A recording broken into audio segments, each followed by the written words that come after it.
Valérie, 69 326 voix, 60,95, 61%.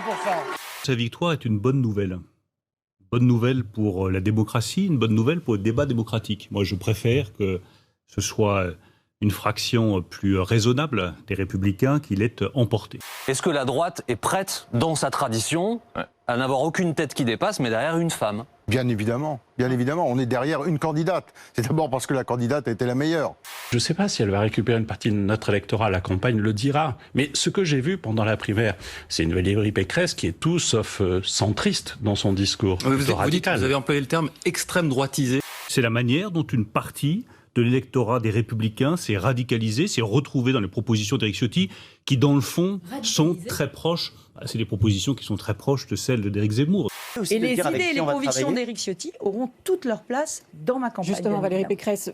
C'est la candidate de la Manif pour tous, c'est la candidate de droite, mais d'une droite qui, je l'espère, va revenir dans le champ républicain. Parce que clairement, la primaire, les débats qu'il y a eu dans la primaire, les Républicains n'étaient pas républicains. J'ai dit qu'elle était Mad Dalton parce qu'elle avait réussi à venir à bout d'Avril Barnier et de Joe Ciotti. Et elle a répondu avec humour. Ah ben non, moi ça serait plutôt Calamity Jane. Valérie Pécresse est peut-être la plus macroniste de toutes les candidates qui étaient présentes dans cette compétition interne à LR. Celle qui a en même temps quasiment exactement le même profil qu'Emmanuel Macron.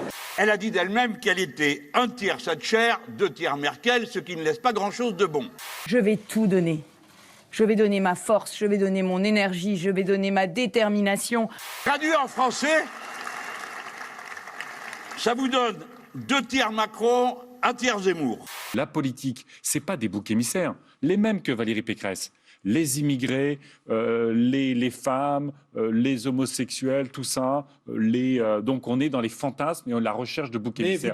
La candidate des LR a été élue avec quelques dizaines de milliers de voix, autant que Monsieur Poisson, qui était candidat à l'époque à la primaire interne. C'est ça la réalité d'une droite qui est rabougrie, qui est rétrécie. Jean-Frédéric Poisson, pourquoi avoir retiré votre candidature ? Éric Zemmour est un meilleur candidat que vous ? Il est mieux placé en tout cas. Et il défend un projet politique qui est similaire au mien. Nous venons dire et proclamer une grande fois de plus, non, la France, ce n'est pas l'extrême droite. Cette fois, ce sont des militants antifascistes qui entendent saboter l'événement. Ce midi, des échauffourées ont éclaté. Les forces de l'ordre étaient déployées en nombre. 30 personnes ont été interpellées.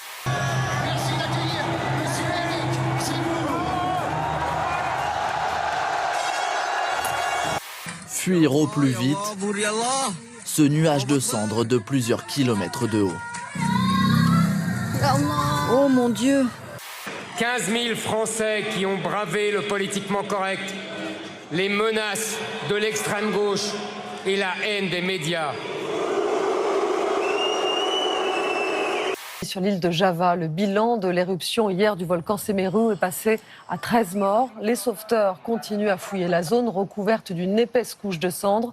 Si je gagne cette élection, ce ne sera pas une alternance de plus, mais le début de la reconquête du plus beau pays du monde.